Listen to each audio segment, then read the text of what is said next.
Praise God, जय मसीह की। आज का जो भक्तिपूर्ण संदेश है उसका शीर्षक है परमेश्वर द्वारा आत्मिक रीति से विकसित होना। आइए वचन की ओर बढ़ते हैं। रोमियो की पत्री 8वां अध्याय वचन 29।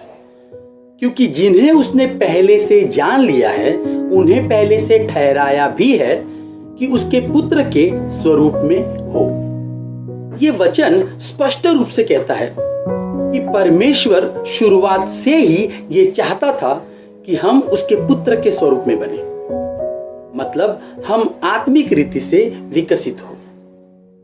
हमने बहुत बार देखा है कि लोग अपने पास्टर से एक सवाल ज्यादातर पूछते हैं कि परमेश्वर मेरे साथ ऐसे क्यों होने दे रहा है, और इसका उत्तर है क्योंकि हम आत्मिक रीति से बढ़े, इसके मदद के लिए परमेश्वर इसे होने दे रहा है। हमारे जीवन में हर एक परिस्थिति या तो हमको अच्छा बनाती है या फिर हमको बुरा बनाती है, मगर ये हम पर निर्भर करता है कि हम किसे चुनते हैं, अच्छे को या बुरे को।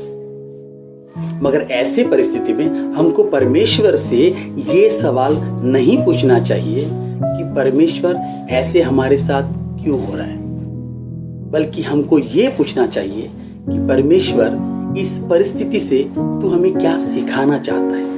आमीन। दरअसल जीवन में सब कुछ हमको आत्मिक रीति से बढ़ने के लिए मदद कर सकता है, फिर वो अच्छा हो या बुरा। यहां बुरा होना इसका मतलब ये नहीं है कि परमेश्वर बुरा करता है, नहीं, कभी नहीं। परमेश्वर अच्छाई का रचयिता है, बुराई का नहीं। हाँ, लेकिन परमेश्वर बुराई में से अच्छाई उत्पन्न करता है, और ये हम रोमियो की पत्री में देखते हैं। रोमियो की पत्री 8वां अध्याय वचन 28।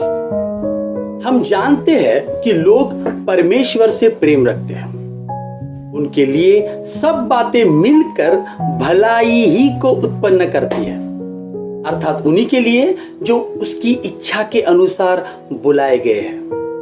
तो अगर हमें आत्मिक रीति से विकसित होना है तो हमें आत्मा के इन फलों को देखना पड़ेगा जो हमको गलातियों की पत्री में मिलते हैं। गलातियों की पत्री 5वां अध्याय वचन 23। आत्मा का फल प्रेम, आनंद, शांति, धीरज, कृपा, भलाई, विश्वास, नम्रता और संयम है। आमीन। और पवित्र आत्मा हम में इन फलों को उत्पन्न करता है, और वो चाहता है कि ये फल हम में विकसित भी हो। मगर क्या आप जानते हैं इन फलों को, इन गुणों को विकसित होने के लिए परमेश्वर हमारी मदद कैसे करता है? परमेश्वर क्या करता है, इन गुणों के विपरीत परिस्थितियों में हमको डालता है। मैं इनके लिए 4 छोटे उदाहरण आपके सामने रखता हूं। परमेश्वर क्या करता है, हमें हमारे इर्द गिर्द, हमारे आसपास ऐसे लोग रखता है जो बुरे हो या हमें पसंद ना हो, ताकि वो हमें प्रेम करना सिखाए। परमेश्वर हमें दुखों में आनंद से रहना सिखाते हैं। परमेश्वर हमें झगड़ों में, विवादों में या उथल पुथल की परिस्थिति में शांत रहना सिखाते हैं, और परमेश्वर हमको धीरज धरना सिखाते हैं। ऐसे वक्त में जब हमको लगे कि ये समस्या कभी खत्म ही नहीं होने वाली है, ऐसे वक्त में तो याद रखिए, हर समस्या का एक ही उद्देश्य होता है, आत्मिक रीति से बढ़ाना। और परमेश्वर इन गुणों को हमें जीवन भर सिखाएगा। आप जानते हैं कब तक? इफिसियों की पत्री 4वां अध्याय 13 वचन। जब तक कि हम सब के सब विश्वास और परमेश्वर की पुत्र की पहचान में एक न हो जाए और एक सिद्ध मनुष्य ना बन जाए और मसीह के पूरे डील डॉल तक ना बढ़ जाए, तब तक। तो ऐसे में हमारा विश्वास सिर्फ इस बात पर होना चाहिए कि आज हम जिस भी परिस्थिति में है और आने वाले परिस्थितियों को हम जिन भी परिस्थितियों का हम सामना करने वाले हैं,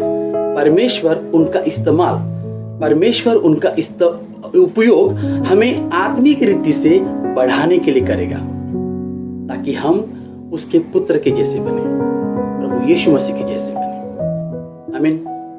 परमेश्वर आपको इन वचनों से आशीषित करे। प्रभु यीशु मसीह के नाम से मांगते हैं। आमीन। Thank you. God bless you all.